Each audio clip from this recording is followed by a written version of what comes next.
Delhi Mumbai express વેનો વચ્ચેનો જે એક પોર્શન બાકી હતો એ હવે તૈયાર થઈ ગયો છે અને 1 મહિનાની અંદર આ રોડ બી ખુલી જશે। અમદાવાદથી મુંબઈ જે લોકો બાય રોડ જતા હોય છે એના માટે એક બહુ સારા ન્યૂઝ છે કે હવે જે દિલ્હી મુંબઈ એક્સપ્રેસ વેનો વચ્ચેનો જે એક પોર્શન બાકી હતો એ હવે તૈયાર થઈ ગયો છે અને 1 મહિનાની અંદર આ રોડ બી ખુલી જશે। એટલે અમદાવાદથી મુંબઈ જતા જે લગભગ 10-12 કલાક થતા હતા એને બદલે તમે કદાચ 5 કલાક અથવા વધારેમાં વધારે 6 કલાકની અંદર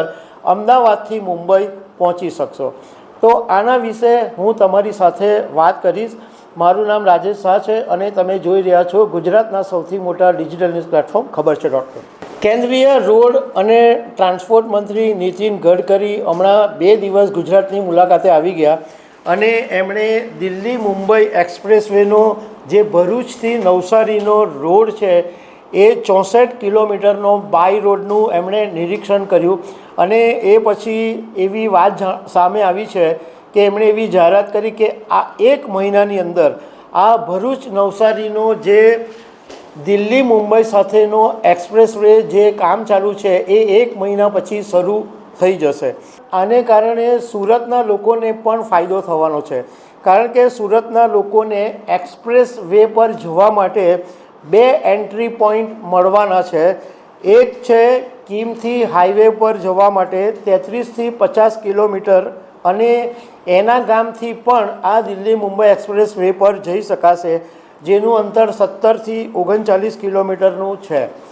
હવે આમ જોવા જઈએ અમદાવાદથી મુંબઈનો જે રસ્તો છે એ દિલ્હી મુંબઈ એક્સપ્રેસ વેની સાથે સીધો જોડાયેલો નથી કારણ કે દિલ્હીથી મુંબઈનો જે રસ્તો છે એ દિલ્હીથી વડોદરાથી ફંટાઈ જાય તો અમદાવાદવાળાને આમ દિલ્હી મુંબઈ વેનો એક્સપ્રેસ વેનો જે લાભ છે એ વડોદરાથી મળે પણ ઓલરેડી અમદાવાદથી વડોદરાનો એક્સપ્રેસ વે છે એટલે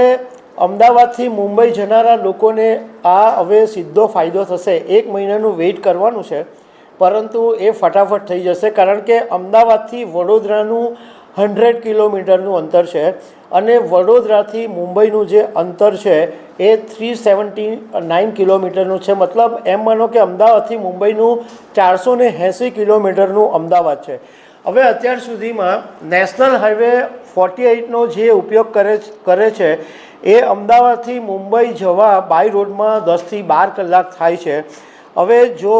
આ એક્સપ્રેસ વે 1 મહિના પછી શરૂ થઈ જશે તો 5થી 6 કલાકની અંદર અમદાવાદથી મુંબઈ પહોંચી શકાશે કારણ કે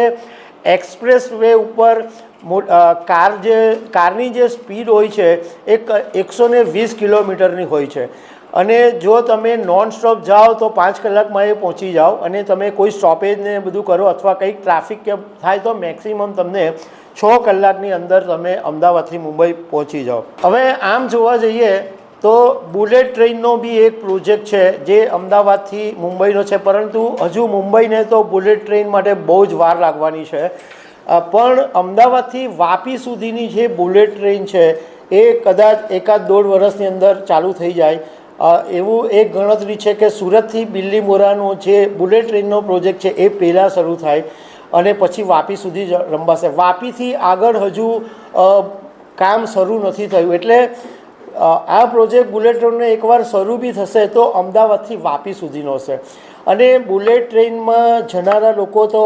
અમદાવાદથી મુંબઈ 2-2.5 કલાકમાં પહોંચી જશે પરંતુ ઘણા બધા લોકો ફેમિલી સાથે બાય રોડ પર જતા હોય તો એમના માટે આ જે